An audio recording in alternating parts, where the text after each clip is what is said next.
Hola comunidad, un saludo más. Estamos en el espacio ADN Aprendiendo de Nuevo. Hoy tengo como siempre un invitado de lujo. Tenemos a Cintia García. Ella es ingeniera de profesión, madre de dos, es concejal de la ciudad de Guayaquil. Viene haciendo un espacio también en redes sociales, comunicando desde las huecas de la ciudad y un poquito más que vamos a ir conociendo en este espacio. Un saludo, Cintia, gracias por recibir mi invitación y por aceptar. Muchas gracias por la invitación, es un enorme placer estar acá y un saludo enorme a todos los que nos están viendo en este momento. Bueno, ustedes conocen la dinámica y lo explicará Cintia un poquito más. Lo que hacemos es siempre llevar una enseñanza a todos nuestros escuchas. Y el día de hoy quería hablar un poquito de un poco la vida de Cintia. Siempre comencemos con eso positivo que pasó en la infancia y en la secundaria. ¿Cómo fue la experiencia? ¿Cómo se formó ella? ¿Cómo fue su escuela? ¿Cómo fue su colegio? Y vamos entrando en otros detalles que hemos conversado previo, pero que tú nos vas a dar mayor precisión. Bien, pues Cintia Gabriela se educó en una escuela fiscal, en un colegio fiscal, soy de padres separados. Mi mamá se casó cuando yo tenía 7 años con un excelente hombre a quien admiré, quise y respeté muchísimo. Le dije papá hasta hace 2 años que a causa de COVID falleció. Me dejó grandes enseñanzas y lo quise muchísimo. Quiero mucho a mi papá, pero él fue esa imagen paterna que tuve y esa guía que tuve desde la infancia. Mi mamá era una mujer que se dedicaba a nuestro cuidado, era ama de casa, dejó absolutamente todo de lado por dedicarse a nosotros, pero también nos exigían mucho. Recuerdo que en ese tiempo, en vacaciones, mi papá de crianza nos decía siempre, bueno, si alguien aquí tiene supletorio se va a trabajar. Y todos nos dedicamos a estudiar y a esforzarnos mucho porque siempre nos enseñó el valor de cada cosa. Algo que en la actualidad tal vez no se da de la misma forma. Y nosotros cada día era ir a la escuela, era lo mejor que nos podía pasar, porque sabíamos que no nos queríamos quedar en lo que mi mamá hacía o quedarnos en vacaciones trabajando porque nos queríamos ir de viaje. Y siempre quisimos, somos 4 hermanos y siempre supimos que queríamos estudiar. De pequeña decía que quería ser periodista. Siempre veía a Tania Tinoco, por ejemplo, la admiraba tanto y decía, wow, cuando sea grande yo quiero ser así, le decía a mi mamá. No se dio cuando ya estaba en el colegio, cuando estaba en 4º año, pues como toda muchachita, una más inquieta que la otra, me enamoré. Tuve una niña hermosa y no tienes idea cómo me cambió la vida. En aquel momento te puedo decir que me cambió la vida con un impacto muy fuerte. Yo me vi sola porque estaba castigada obviamente de parte de mi familia, que jamás por supuesto, yo tuve que salir del colegio en el que estaba porque no te permitían estudiar si estabas embarazada, entonces me tocó irme a estudiar en un colegio nocturno. Siempre fui muy buena alumna, fui abanderada en la escuela, tenía cuadros de honor en el colegio, pero tuve ese desliz a los 16 años, estaba en 4º año de colegio. Nunca había tenido un novio, fue mi primer novio. Y tuve a mi hija, a quien amo muchísimo, y que en ese momento me costó muchas lágrimas para poder seguir estudiando. Algo que siempre supe es que no quería dejar de estudiar. Y es algo que le digo, hoy en día soy educadora, y es algo que le digo a todo joven. Todo en la vida tiene su momento, su tiempo y su espacio. Como jóvenes, muchas veces queremos salir, queremos probar qué es un bar, qué es un trago de vez en cuando, qué es una fiesta. Todo tiene su momento. De todo, ¿no? Los jóvenes, sí, los jóvenes quieren experimentar de todo, quieren divertirse, pero existen diversiones que son momentáneas y a veces por ese momentito de diversión o de placer que tenemos, podemos arruinar todas nuestras vidas. En mi caso me sirvió de motivación y todos los días, antes quería estudiar porque no quería quedarme las vacaciones encerrada y después era como que una carrera porque necesitaba estudiar para poder cuidar a mi hija, decirle a mi hija que tenía que ella también seguir por ese camino. Y así llegué a la universidad. Exactamente, iba hacia allá. ¿Cómo, y esto lo van a ver muchas madres, ¿no? ¿Cómo hace? Porque puede parecer un escenario un poco complicado, ¿no? Un contexto un poco difícil, muy joven, tengo una hija, no terminé el colegio, pero no lo dejaste ahí. Continuaste y llegaste a un 3er nivel, a una ingeniería. Era muy difícil porque cuando tú eres muchacho no tienes trabajo, vives de tus padres y yo ya no vivía de mis padres. y tienes que buscar trabajos que te den de a poco cómo solventarte y cómo solventar a la criatura que tienes en ese momento. Y me tocó cambiarme, estudiar en la noche, eso fue al inicio, que tenía que llevar a mi hija a clases. Recuerdo tanto cuando estaba por graduarme, ya estaba sustentando mi tesis y justo ese día mi hija ardía en fiebre. Y estaba entre la terrible decisión de la bebé ardiendo en fiebre, no tenía con quién dejarla y tenía que llegar en creo que menos de media hora a sustentar la tesis. ¿Y qué hago? Y no recuerdo cómo se llamaba, aspirina, creo que se llamaba la pastillita que se les daba en ese tiempo. Y mi amor, perdóname, pero acompáñame, y me tocó sustentar con mi hija en brazos. El profesor me dice, te voy a tomar una foto y algún día te la voy a mostrar. Nunca más vi al profesor después de que me gradué, pero hoy en día lo recuerdo como experiencias lindas. En ese momento tú no te imaginas la falda del uniforme sin planchar, quería llorar, era un desastre, la bebé en brazos no tenía el suficiente sustento económico. Y poco a poco ir saliendo de todas estas cosas iban costando, pero lo ibas logrando y cada que lo lograbas era una satisfacción mucho más grande todavía. Luego no pude ingresar automáticamente a la universidad, hice varios cursos, estudié computación, estudié pastillaje, aprendí a conducir, hice muchos cursos en 2 años. Recién en el 3er año pude ingresar a la universidad donde tuve profesores muy buenos, que me permitían también ir con mi nena en brazos, ir a clases, recibirlas con ellas, y después ya vino el kinder, y es una etapa muy sacrificada porque tienes que levantarte 4 de la mañana, dejar lista todo lo del día para poder ir a estudiar hasta la 1, no, estudiaba en la mañana, hasta la 1 de la tarde, luego correr a la casa y entrar a trabajar, recuerdo en ese tiempo, a las 3 de la tarde. O sea, ya en la universidad estabas trabajando en la mañana. Estudiaba en la mañana y trabajaba en la tarde hasta la noche. De la noche. Sí, wow. y ese fue un sacrificio que cuando le digo a los jóvenes me dicen, tú sí pudiste, sí, pero mis hijos se tuvieron que llevar todo ese sacrificio. Ya yo llegaba muy tarde, tenía una mamá cansada casi siempre. Depende, los hijos siempre nos quejamos de todo. Por ejemplo, yo tenía a la mamá que ahora los chicos extrañan, porque hoy en día yo trabajo con jóvenes y los chicos se quejan de que mi mamá no pasa en casa, mi mamá y mi papá solo pasan trabajando, no me dan tiempo, me quedo con mis abuelos, le pagan a la empleada. Todo es un sacrificio y todo lo que hacemos lo hacemos por el bienestar de nuestros hijos, si bien es cierto. Como conversábamos tras cámaras hace un ratito, no existe una escuela para padres, no existe quien nos diga qué está bien, qué está mal, esta es la guía, esto tienes que hacer, vamos aprendiendo en el camino. Y yo en eso siempre les he dicho a mis hijos, por favor, perdónenme, porque para yo hacer esta gran carrera, este camino, me tocó muchas veces sacrificarlos al lado mío, tenerlos despiertos muy temprano, acostarlos muy tarde, pasarlos viendo por la casa de mi mamá a veces muy tarde también, para poder llevarlos a nuestra casa. Entonces fue un camino sacrificado que llevamos juntos.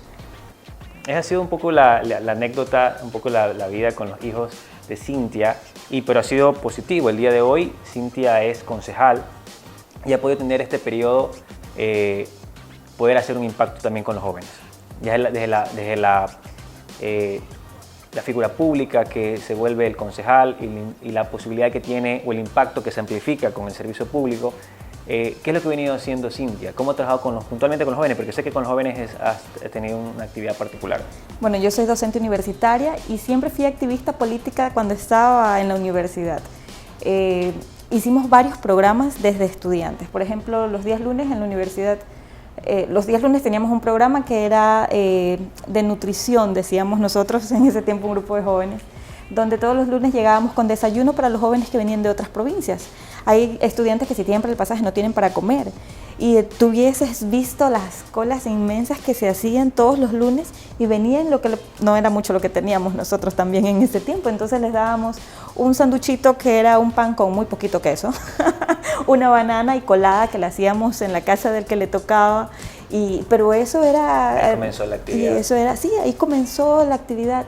Luego en el camino empezamos a ver, cuando ya estaba creo que en 7º semestre, empezamos a ver cómo chicos jovencitos de primer semestre empezaban a incluirse en el mundo de las drogas. Y empezaba a ver de lo que no quería que mi hija se acercara algún día.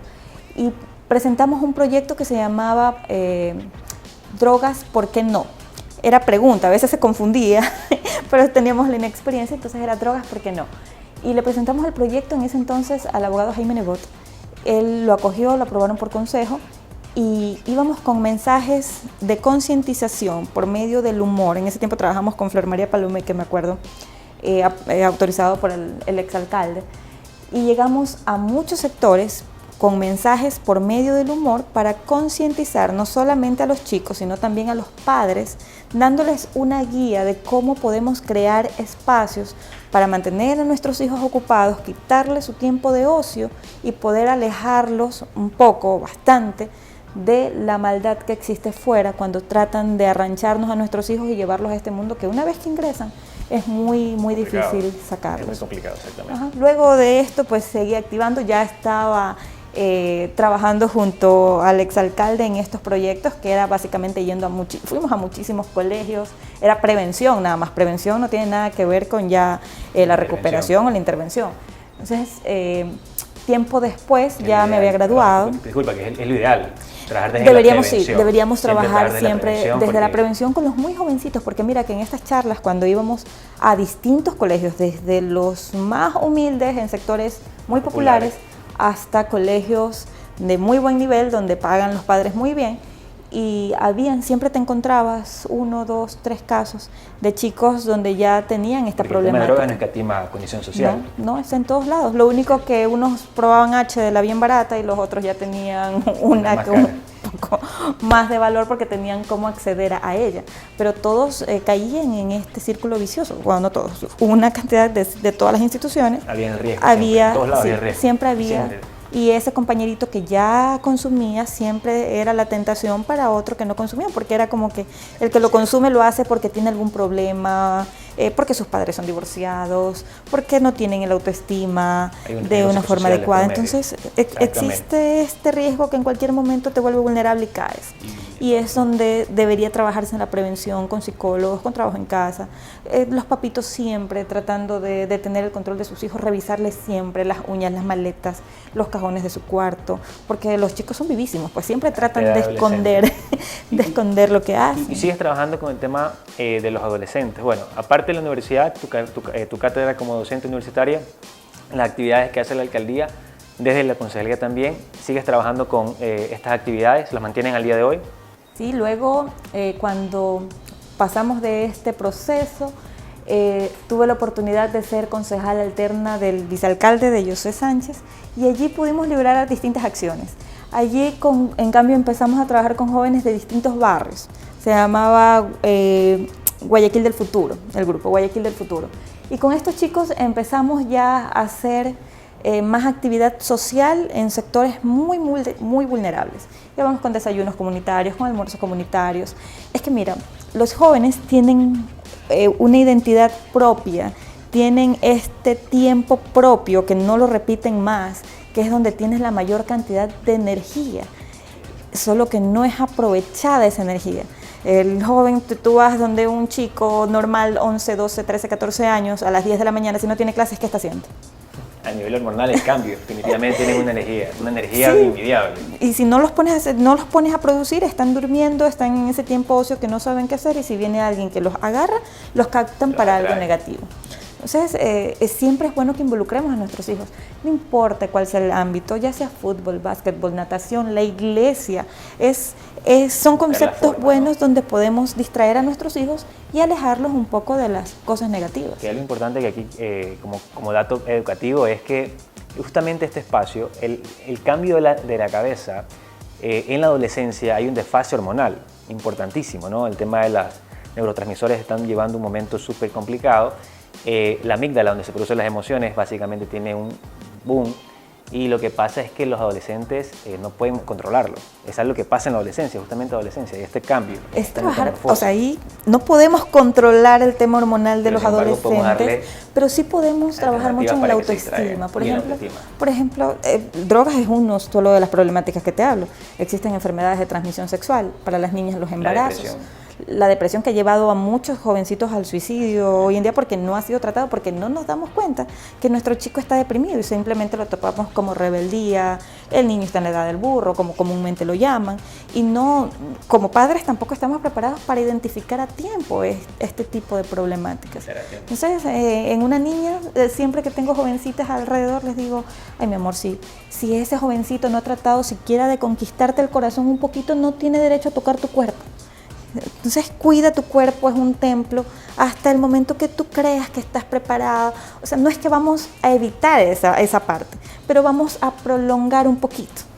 Mientras más logres prolongar ese paso, estarás más preparado en condición mental, analítica, para que puedas hacerlo de forma responsable. Y en forma responsable me refiero también no solo a la señorita, sino al caballero, porque no puedes evitar tampoco las enfermedades de transmisión sexual.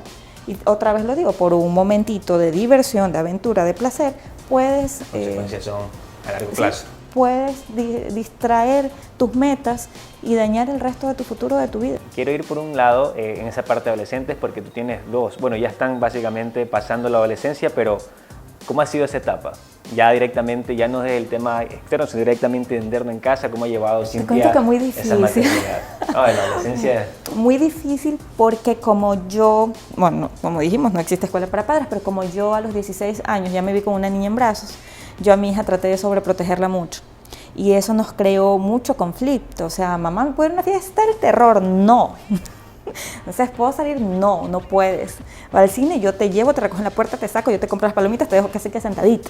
Entonces, y ya mientras tenía 13, 14, muy sumisa y me hacía caso en todo, pero ya a los 17, 18, no, ya quiere, como el papá y yo no estábamos en una relación juntos, entonces empezó el dilema de, es que mi papi sí me da permiso, entonces yo prefiero pasar más días con mi papi que con mi mami.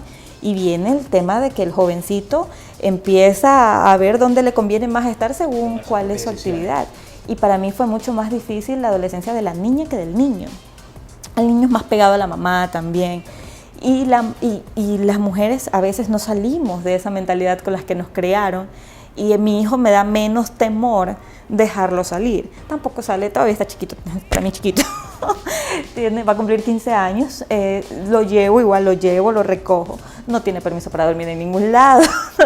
Esas son cosas de que como tú lo viviste, tratas de protegerlo y puedes tú aconsejarle a otra persona, es normal, pero cuando te toca a ti vivirlo adentro, es un terror. Tus hijos siempre son chiquitos para ti. Son tus bebés. Sí, siempre. O sea, cuando tengo a mis estudiantes, muchas veces ahora la virtualidad no me permite estar tanto en contacto físico con ellos, pero conversamos mucho. Hay algunos con los que a veces tenemos 4 horas, 3 horas clases, 1 hora converso bastante con ellos. Y siempre les digo, chicos, hay algunos que son muy humildes, tratan de tapar la humildad que se ve en las cámaras. Entonces les digo, mensajes cortos que tú puedes llegar con los jóvenes. Entonces, no importa qué tan humilde sea tu familia, no importa que no tengas una casa de lujo. Si tú naciste en una condición muy humilde, dale gracias a Dios que tus padres están haciendo lo posible porque tú estés aquí escuchando una clase que miles de jóvenes no tienen la oportunidad. Y si tienes esta oportunidad, el día de mañana tienes que ser grande, porque si no ya no es culpa de tus padres, es culpa tuya. Siempre tienes que tratar de ser excelente. Eso es lo que nos diferencia a unos de otros, ese extra. Por eso existen las personas extraordinarias. Todos somos normales. Estamos con la misma capacidad que Dios nos dio, menos ciertas excepciones que conocemos, ¿no? Pero si tenemos las mismas capacidades, ¿por qué existe la persona extraordinaria? Porque puso un poquitito más de esfuerzo.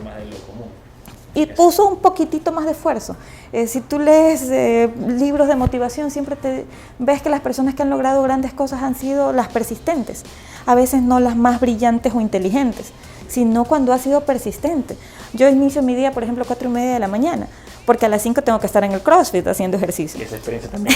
Quería hablar de unas cosas más. El tema de cómo una mamá, porque esto pasa, suele pasar que las mamitas, después de cierta etapa de su vida, suelen perder un poco la atención de sí mismas. Y eso también daña la autoestima, pero tengo una mamá con hijos grandes que mantiene una carrera de CrossFit y también iba a hablar del tema, quiero que hables del tema de los animales también, que también en ese sentido hay 3 mascotas que también son tus engreídos por ahí Pero bueno, cuéntanos de esas dos partes. Primero del ejercicio que comienzas 4:30 de la mañana. Sí, 4:30 suena el despertador. No voy a decir que es fácil, que me levanto feliz. No, cuesta. Quieres matar el teléfono y que se vaya, pero ahí es cuando tomas la primera decisión importante del día. La primera decisión importante del día fue que te levantaste. Te levantaste y te pusiste los tenis y decidiste que vas a sacarte la madre allá en el gimnasio. Porque si vas a perder el tiempo, no, pues. 1 hora, de 5 a 6 de la mañana. ¿Todos los días? Todos los días, hasta los sábados a las 7 de la mañana. De lunes a sábado. El domingo no. El domingo salgo a pasear con los perros y con mi novio. Los 3 perros son de mi novio en realidad y todos los domingos salimos a pasear con los 3 perros. Son una maravilla, uno pelea con el otro. Es una actividad física el domingo, porque pasear con perros, con 3 perros, ir a correr. Corremos con ellos, vamos con las pelotas, ellos son excelentes para correr, ahí hacemos competencia y todo. Entonces todos los días tengo actividad física. El domingo voy a la iglesia, soy católica. Pero ese mensaje quería que le dejes a las madres puntualmente, por el esfuerzo. Podemos resumir un poco la trayectoria que nos ha hecho muy rápido en un poco tiempo, pero Cintia, una mujer que básicamente a los 16 años tuvo un cambio en su vida. En el tiempo pudo hacer todo lo que se propuso, entiendo, y pensaría que tienes muchas cosas más por cumplir en tus metas personales, pero no solamente, es que eso es importante, rescatar a las familias, enseñar, hombre y mujer, tus metas por situaciones difíciles se pueden por un momento paralizar, pero depende de uno mismo, es decir, lo que tú decías, tú eres tu fortaleza. Si tuve ciertas necesidades, pero si ya crecí, aprendí que depende de mí mismo cambiar mi futuro, mi presente, mi futuro, depende de cuánto esfuerzo le vas a dedicar. Eso sería la enseñanza también a la historia de Cintia, el esfuerzo. Creo que esa sería la palabra que escribe principalmente. O hay otra palabra que escribiría Cintia. El esfuerzo, la dedicación, disciplina. Mira, es superación. Tu norte tiene que ser que te tienes que superar. ¿Por qué? Porque tienes que ser mejor, porque tienes que dejar un legado a la sociedad, a tu familia, porque tú tienes que saber que estás ayudando a los demás con tu trabajo. Yo soy ingeniera de profesión, terminé hace poco una maestría en Industria 4.0, soy docente universitaria, actualmente concejal, he estado en el servicio público y siento que todavía me queda un largo camino por recorrer, pero en cada una de las actividades que me he desarrollado he tratado de dar siempre lo mejor de mí misma para no sentir que me quedo con nada. La frustración es algo terrible. Y si estoy a pocos días de terminar mi cargo público como concejal. Y esto solo me deja una gran satisfacción. En este camino político no tienes idea la cantidad de gente que pude conocer y que pudimos ayudar. Yo amaba la campaña porque salías, caminabas, recorrías, conocías gente. No era un número de votantes, era gente a la que tú tratabas por su nombre. Una vez recuerdo tanto en un recorrido entre La Marta y Mapasingue, encontré una jovencita que me dijo, mi Cintia, me dijo, me debe haber conocido por la universidad, mi Cintia, ¿se acuerda de mí? No me acordaba, fui sincera y le dije no. Y me dijo, usted me ayudó, había entrado en nuestro plan de Por un Futuro Sin Drogas, que lo lideraba la alcaldesa. Luego ya estaba estudiando en Ecotec, tenía una bebé y ya era una chica recuperada, no la reconocía y era obvio que no la reconocía porque me mostró una foto. Cuando nosotros la encontramos era una chica que estaba tirada en el piso, flaquita, con todas las consecuencias que te da la adicción del consumo de drogas. Y ya era una jovencita que estaba linda, recuperada, que estudiaba, que estaba con su familia, la mamá muy agradecida, y es cuando tú dices, ok, esto valió la pena. Cuando tú puedes cambiarle para bien la vida, así sea a una persona, vale la pena. Eso cada que converso con un jovencito que se queja de sus papás o de que hoy día no tuve esto, y eso se lo apliqué a mi hija una vez, que yo respeto muchísimo los alimentos. A mí me puede ser, yo como muchísimo en todos los lugares, además tengo un programa de huecas como lo mencionaste, y soy muy agradecida con lo que tienes. Y todos los días creo que lo mejor que hay es que tú le des gracias a Dios porque ese día tuviste un plato de comida, porque estás bajo un techo, porque realmente hay gente que no lo tiene. Y iniciando casi mi carrera como concejal, fuimos a un sector muy alejado por Monte Sinaí, pero estaba un poco más alejado porque era una vivienda informal, por así decírtelo, muy humilde que ni siquiera te lo puedes alcanzar a imaginar. Vivía una familia de chamberitos, creo que se llaman los que recogen basura, estaba el señor, la señora estaba un poquito no muy lúcida y tendían 2 niñas, una niña de 11 años y una nena de 5, lindísima, lindísima, que era la que nos hablaba, la que nos pedía ayuda y que quería ir a la escuela y que quería mochila. Ese día no pudimos entrar, pero regresamos después con algo de ayuda, que eran chocolatadas, llevamos sándwiches, comidas, leche, cosas, y ahí ya como que se aperturaron un poquito más los papás. Y la niña en su inocencia le dijo, es que, porque les dije, la casa estaba muy, con mucha basurita, en la puerta especialmente. Entonces le dije, ¿por qué? Dice, es porque no, es que no barremos para que llegue la comida. O sea, no entendía. Y la comida que ellos esperaban, lo que tenían adentro, lo que comían todos los días, era la comida que llega a comer basura. Es decir, que lo que ellos comían eran roedores. Entonces, nunca en la vida yo vi tal cosa. Entonces, me quedé, con la piel se me despelucó, ese día no dormí bien y era como que... También, para Cintia. Por supuesto. Bueno, a pesar de que siempre he sido agradecida, siempre que veo un niño que le hace berrinche a la mamá, porque... Pero, o sea, también te enseña, la gente tiene que ser ambiciosa, siempre tiene que esperar más. Si tú vas en tu casa y le das a un niño un pan con un chocolate, te dice que el pan lo abre, quiere mantequilla, quiere jamón, quiere queso. Si ya le das el pan con mantequilla y queso y el mismo chocolate, te dice que ya no quiere eso, sino yogur. El siguiente día te dice, no, yo quiero cereales. Y si vas subiendo de nivel, cada vez te exige más. En cambio, para estos niños, una chocolatada de 75 centavos, creo que cuesta, y un pan lo era todo. Y era feliz y sentía que nunca lo había hecho porque estaban en un nivel de pobreza tan grande. Tratamos de ayudarlo en lo posible, que las niñas estudiaran, más sin embargo era bastante difícil cambiar la mentalidad de sus padres. Se les dio ayuda también. Te mentiría si te digo, si sé en la actualidad cómo están, pero en ese momento... fue bastante difícil ver que una persona, que una familia pudiese estar en esas condiciones y ayudar.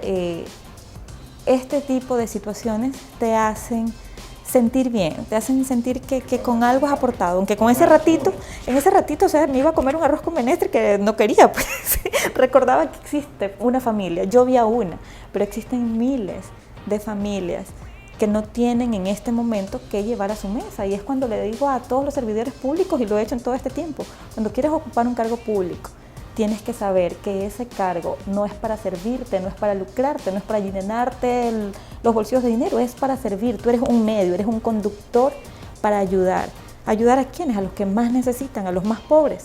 Y esta administración en estos 30 años nos dejó esa lección.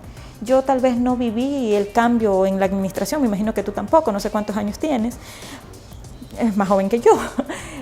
Pero yo recuerdo cuando conversaban antes del Guayaquil pasado, donde el municipio de Guayaquil no tenía agua potable, donde llegaba por tanqueros. Cuando aquí no había Wi-Fi, no era el internet una prioridad. Entonces la prioridad de la gente va cambiando según el tiempo, por supuesto, y quien no evoluciona se queda atrás. Y ese es un trabajo constante, por eso siempre se tiene que elegir alcaldes, concejales, presidentes, porque siempre vas a tener una necesidad, si no pudiésemos estar solos bajo nuestras propias leyes, pero no es así. Ahora, Cintia, para cerrar este bloque, cerrar el espacio, te agradezco primero por todo lo que hemos podido conversar en este corto tiempo. Espero que para ustedes haya sido de mucho valor. Para mí ha sido impactante la última historia que contaste, la historia tuya de por sí es de inspiración, y espero que ustedes, mamás, que van a escuchar este video, que van a escuchar el podcast, puedan darse cuenta que siempre hay oportunidades por delante. Hay que sacrificarse, así como Cintia lo mencionó, que lo ha hecho prácticamente. Creo que ya es para ti un hábito de sacrificio, porque levantarse 4:30 de la mañana para un CrossFit, ya creo que es hábito. Ahora que ya trabajo y que me va bien, gracias a Dios, me levanto el CrossFit, pero antes a las 4 de la mañana me levantaba a hacer desayuno, almuerzo y merienda porque el resto de día no podía. Pero ya tenías disciplina ya. Sí, claro. ¿Le recomendarías a estas personas que nos ven, padre y madre, un consejo final? ¿Qué serían valores a rescatar para hoy en día criar hijos sanos y saludables? ¿Qué le dirías tú a ellos? Como familias debemos fortalecernos. Siempre lo mejor es que nos mantengamos juntos. Si ya esa brecha ha sido muy colapsada, está bien optar por tener una familia un poquito no muy cercana. Me refiero a los divorcios o separaciones que es tan común hoy en día. Siempre es bueno trabajar en fortalecer construir, ver que podemos darle a nuestros hijos realmente lo que significa un hogar, y en el caso de que no sea posible, hacer que nuestros hijos no se vean involucrados y también hacer que nuestros hijos tengan el autoestima suficientemente alto como para saber lo que ellos quieren en la vida, y que lo que ellos quieren en la vida sea siempre lo mejor, no solo para ellos, sino también con la concientización de que este mundo será mejor para todos. Listo. Les agradezco a todos por este espacio una vez más. Nos estamos viendo en el próximo episodio. Muchísimas gracias.